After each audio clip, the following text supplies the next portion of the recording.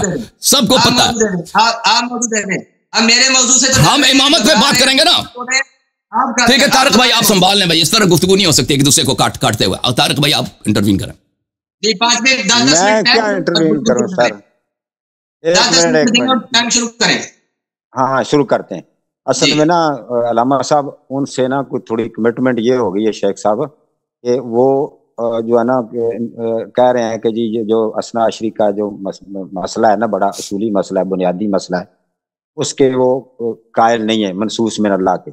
تو آپ آگے بھی اس طرح کر چکے ہیں ایک مناظرہ، تو ان کو بولنے دے. وہ کیا دیکھیں، میں تو حاضر ہوں کہ اس پہ بات کروں نا. آپ کو تو پتہ ہے طارق بھائی، آپ کی ڈیمانڈ آپ کو سمجھ آ رہی ہے. ہمارے بات یہ ہے کہ دیکھیں، صرف ان کا عقیدہ صرف یہ تو نہیں ہے کہ شیعوں کے 12 اماموں کی امامت صحیح نہیں ہے، صرف یہ تو عقیدہ نہیں ہے. اس کے ساتھ ساتھ اس کا یہ بھی عقیدہ ہے کہ ابو بکر کی امامت، عمر کی امامت اور خلافت اور عثمان کی خلافت اور اس کے بعد بنی امیہ کی خلافت، اس کے بعد بنی عباس، یہ سب شرعی ہیں، صحیح ہیں. یہ بھی اس کے ساتھ عقیدہ ہے، ٹھیک ہے نا؟ تو یہ کہتا ہے کہ میرا عقیدہ ہے کہ 12 اماموں کی خلافت منصوص من اللہ، اس پہ بات کرنا چاہتا ہوں. یہ تو عادی بات ہے. اس کی اگلی طرف، اس کی اگلا صفحہ جو اصل میں آپ کا عقیدہ امامت، عقیدہ خلافت ہے، کہ یہ کوئی چھوٹی بات تو نہیں ہے آپ کے مذہب میں کہ ابو بکر کی خلافت شرعی ہے. یہ کوئی چھوٹی بات ہے؟ کوئی معمولی سی بات ہے؟ عمر کی خلافت صحیح ہے. جو آپ کا عقیدہ امامت و خلافت ہے، اس پہ وجہ بتائیں کم از کم. دیکھو خاموش ایک منٹ مولوی، خاموش. کم از کم وجہ بتائیں نا، مفتی صاحب آپ کو کم ہو جائیں، کم از کم وجہ بتائیں کہ آپ کیوں گفتگو نہیں کرنا چاہتے اس پہ. کہتے ہیں میں بات نہیں کرتا. ثابت کر لیں گے، پھر آ جائے ابو بکر کی خلافت پر، پھر آ جائے عمر کی خلافت پر، پھر آ جائے عثمان کی خلافت پر، پھر آ جائے باقیوں کی خلافت پر.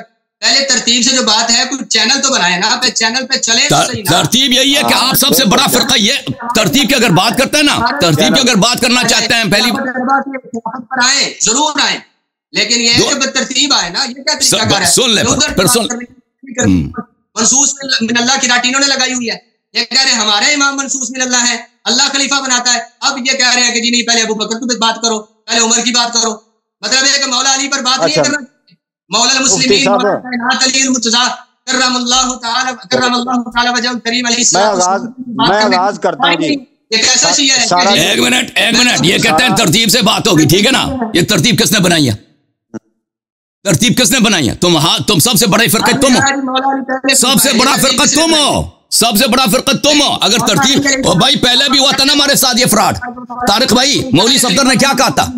کہتا ہے تم پہلے اہل بیت پہ بات کرتے ہیں، پھر مذہب عمریہ کے متعلق اگلے پروگرام میں بات. وہ پھر کبھی آیا نہیں ہے. یہ شخص بھاگے گا، ابو بکر کی خلافت پہ کبھی بات نہیں کرے گا.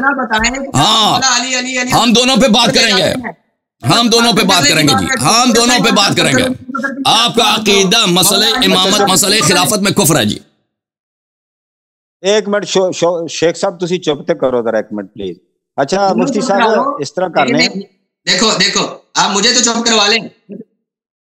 میں تو شیخ صاحب کہہ رہے ہیں، تانوں مفتی صاحب کہنا ہے بھی کلیئر کریا جائے. جدوں میں کہوں شیخ صاحب، علامہ صاحب تے میں حسن اللہ یاری صاحب نو مخاطب ہوواں گا. جدوں میں کہوں مفتی صاحب تے ادوں تانوں مخاطب ہوواں گا. تو میں انہوں نے شیخ صاحب تسی میں انہوں کہوں چپ کرو، تسی کہو مینوں چپ کرائی جانا ہے. ایک کنفیوژن پہ جا کہ ماڈریٹر ہی جڑا وہ کنفیوزڈ ہے. نہیں، میں تانوں مفتی صاحب فرماواں گا تے انہاں نو شیخ یا علامہ صاحب کہاں گا. ٹھیک ہے سر، یہ کلیئر ہے. اور میں عرض یہ کرنا مفتی صاحب، اگر انہاں نو اسی کو آخر تے کوئی ایک کدی ٹرن دے دیو، کیا تسی پرامس کر دیو کہ انہاں تے جڑا مطلب خلفاء راشدین دے اوتے بھی گل کرو، انہاں دی خلافت تے دین دیو ٹائم آج دی نشست تے؟ نہیں، لاسٹ سوال آج ہم حاضر ہیں بھائی 1.5 گھنٹہ 2 گھنٹے 12 امام کی خلافت منصوص من اللہ پہ بات کریں گے. اتنا ہی وقت ابو بکر عمر کی خلافت پہ، ان کی خلافت پہ بات کریں گے. ایک صاحب چپ تے کرو، ایک صاحب تہاڈی ڈیمانڈ ہوگی، پلیز چپ تے کرو ایک منٹ پلیز. تسی سال ہو پانی اپنا سوری روزہ ہے تہاڈا تے. اچھا مفتی صاحب میں عرض کر رہا ہوں کہ یہ میں کہہ رہا ہوں کہ اگر ان کو درمیان میں یہ بات کر لیں، اگر یہی ابو بکر و عمر رضی اللہ تعالیٰ عنہما، تو آپ کو کوئی شکایت تو نہیں ہوگی کہ اگر آپ اس کے جو دیکھیں اگر حضرت ابو بکر کی بھی بات کریں نا، ایک خلیفہ کی بھی، تو تب بھی ہمارے لیے وہ آگے نام لینے کی ضرورت نہیں ہے. جب ایک منسوس نہیں ہے بالفرض، تو باقی بھی کیسے منسوس ہو سکتے ہیں؟ اس لیے کوئی ضروری نہیں ہے کہ حضرت ابو بکر کے بعد حضرت عمر کا بھی نام لیں، حضرت عثمان کا بھی لیں، پھر باقی بھی لیں. تو اگر ایک کے لیے بھی اگر رد ہو جائے تو وہ سب کا ہی رد ہے. اسی طرح آپ بھی جب مطلب ایک امام کا اگر یہاں سے شاخ چلتی ہے امیر المومنین ابی علی ابن ابی طالب علیہ السلام رضی اللہ تعالیٰ عنہ، ان کی اگر رد ہو جائے یا آپ کہیں ثابت کر دیں تو پھر سب کا ہی رد ہو جاتا ہے. تو میں چاہتا ہوں بسات احترام میں گفتگو کو نہ آگے چلائیں. تو آپ فرمائیں کہ اسی گفتگو کے دوران وہ ان سے یہ ان کی ڈیمانڈ پوری کرتے ہیں یا کسی اگلی نشست میں رکھتے ہیں یہ ابو بکر و عمر عثمان و علی رضی اللہ تعالیٰ عنہ؟ جی دے سنیں مفتی صاحب. جی بہت شکریہ، جزاک اللہ جی، آپ نے ایک طریقہ کار کے ساتھ گفتگو کی، پسند کی میں نے. دیکھیں حوصلہ پیدا کریں، میں بڑے تحمل سے ان کی پوری گفتگو سنتا ہوں. ان کو چاہیے کہ تحمل کریں، کوئی مناظرہ میں ایسے ہوتا رہتا ہے. یہ نہیں ہے کہ ان کے لاکھوں کے اندر فالوورز ہیں اور میں ان نون بندہ ہوں تو ان کی کوئی بےزتی ہو جائے گی. نہیں، بےزتی نہیں ہوگی، اس میں ذرا صبر سے تحمل سے کام لے کر چلتے جائیں. میں نے کہا کہ سب سے پہلے دیکھیں ہم دیکھو نا، اب جب ہم آپس میں ٹکرا رہے ہیں، ہمارے اندر کچھ مسلمات ہیں، کچھ اختلافی چیزیں ہیں اور امتحان بھی ہیں، اور جب ہم آپس میں مناظرہ کریں گے تو ایک چیز قرآن جو ہے یہ بھی سمجھتے ہیں. اب یہ مطلب اس کے بارے میں کیا نظریہ رکھتے ہیں وہ کتابوں میں موجود ہے. یہ نہ اب اس طرف مختصر کریں نا سر، جواب مختصر دے دیں کہ وہ اگر اسی نشست میں سن لیں ایک منٹ کے لیے دے دیں. میں یہ کہتا ہوں کہ یہ منصوص من اللہ جو بیان کرتے ہیں نا، اس کے ضمن میں اگر حضرت ابو بکر صدیق رضی اللہ تبارک و تعالی عنہ کا ذکر آ جاتا، اگر آدم کی خلافت کا، تو بے شک مرتبہ ہم سے پوچھیں ان کی خلافت. بسم اللہ جی. ہاں ٹھیک ہے، بالکل صحیح، الحمدللہ ہم تیار ہیں. دیکھیں اجازت دیں طارق بھائی، اجازت دیں طارق بھائی. شاہ آپ نے ہماری بات آپ دونوں نے نہیں سمجھی ہے. ہم بالخصوص خلافت ابو بکر، خلافت عمر، خلافت عثمان کے متعلق بالخصوص بات ہمارا، اگرچہ ہم گفتگو کر سکتے ہیں اس کے متعلق، ہم ابھی ہمارا توجہ نہیں ہے. ہم جو کہہ رہے ہیں کہ آپ کے فرقے میں جو عقیدہ امامت و خلافت ہے کہ اللہ کا اس پہ کوئی نص نہیں ہے، رسول صلی اللہ علیہ وسلم کا اس پر کوئی بیان نہیں ہے، اور پھر اس کے باوجود فلاں خلیفہ شرعی بنتے ہیں، چاہے وہ فاسق ہوں چاہے وہ فاجر ہوں، کسی کے نسب سے، کسی نے وصیت کی ہے اس کے نسب سے، یا کوئی شخص کسی سے بیعت کرے تو وہ خلیفہ بن جاتا ہے. یہ کوئی تلوار کے زور سے آ جائے، ٹھیک ہے نا. یہ سب کفر ہے. یہ موضوع تو ویسے ہے نا، موضوع سے الگ نہیں ہے، موضوع سے الگ اس طرح نہیں ہے کہ جب وہ کہتے ہیں کہ 12 ائمہ کی خلافت منصوص من اللہ ہے، ٹھیک ہے نا، جو عقیدہ شیعہ مذہب میں جو عقیدہ امامت ہے، اس کی دلیل کیا ہے، ٹھیک ہے نا. یہ کہتے ہیں یہ بدعت ہے، یہ تم لوگوں نے خود گڑی ہے، یہ اللہ رسول صلی اللہ علیہ وسلم کی جانب سے اس مسئلے پہ کوئی ہدایت نہیں ہے. تو اس کا لازم ہی یہی ہے کہ آپ کے پاس الٹرنیٹو کیا نظریہ ہے. آپ کے پاس جو الٹرنیٹو نظریہ ہے کہ نہ اللہ نے بیان کیا، سن لیں طارق بھائی صاحب، طارق بھائی، جو متبادل نظریہ آپ کے ہاں ہے کہ نہ اللہ نے بیان کیا نہ رسول صلی اللہ علیہ وسلم نے بیان کیا، اس کے باوجود ہر فاسق فاجر بن سکتا ہے اور شرعی طور پہ بن سکتا ہے. تو یہ ایک ایسا خلاف عقل بدیہی البطلان معاملہ ہے کہ یہ جیسے آپ کہتے ہیں کہ دلیل مطالبہ کرو نا، تو جب آپ ہمارے نظریہ امامت پہ بات کریں گے، ہم آپ کے نظریہ امامت پہ بات کریں گے، ٹھیک ہے نا. ہم نہیں کہتے کہ ہم 12 ائمہ علیہ السلام کے لیے نص پیش نہیں کر سکتے، دلیل پیش نہیں کر سکتے، لیکن یہ بھی ڈیمانڈ کرتے ہیں کہ آپ لوگ یہ فراڈ نہ کریں ہمارے ساتھ کہ ہم آگے جا کر بعد میں آپ کے سوالوں کا جواب دیں گے، کیونکہ یہ شخص یہاں سے جائے گا کبھی واپس نہیں آئے گا. مولوی صاحب نہیں آپ انہوں نے جو کہہ دیا ٹائم طے کریں، پھر ٹائم یہ ہے کہ قبلہ ہم پہلا یہ مدعی آپ بنیں گے یا یہ اپنا دعویٰ کریں گے؟ اس بات تو پھر ان کا ہے نا، ان کو ٹائم دیں پہلا. جی یہ مدعی بن جائیں، بنے اپنے منصوص من اللہ. یہ مدعی یہ چونکہ میں سے پوچھتا ہوں نص من اللہ سے کیا مراد ہے ان کی؟ آپ منکر ہیں. نص من اللہ سے کیا مراد لیتے ہیں؟ قرآن و حدیث سے. ٹھیک، قرآن و حدیث سے، یعنی صحیح. سوال کیا ہے؟ ہاں جی آپ سے پوچھ رہے ہیں. ویسے اچھا استدلال کہتے ہیں قرآن ہے نا، تو میں یہاں پہ بات کیا شاید کہ یاری صاحب کو اچھی لگے یا نہ لگے.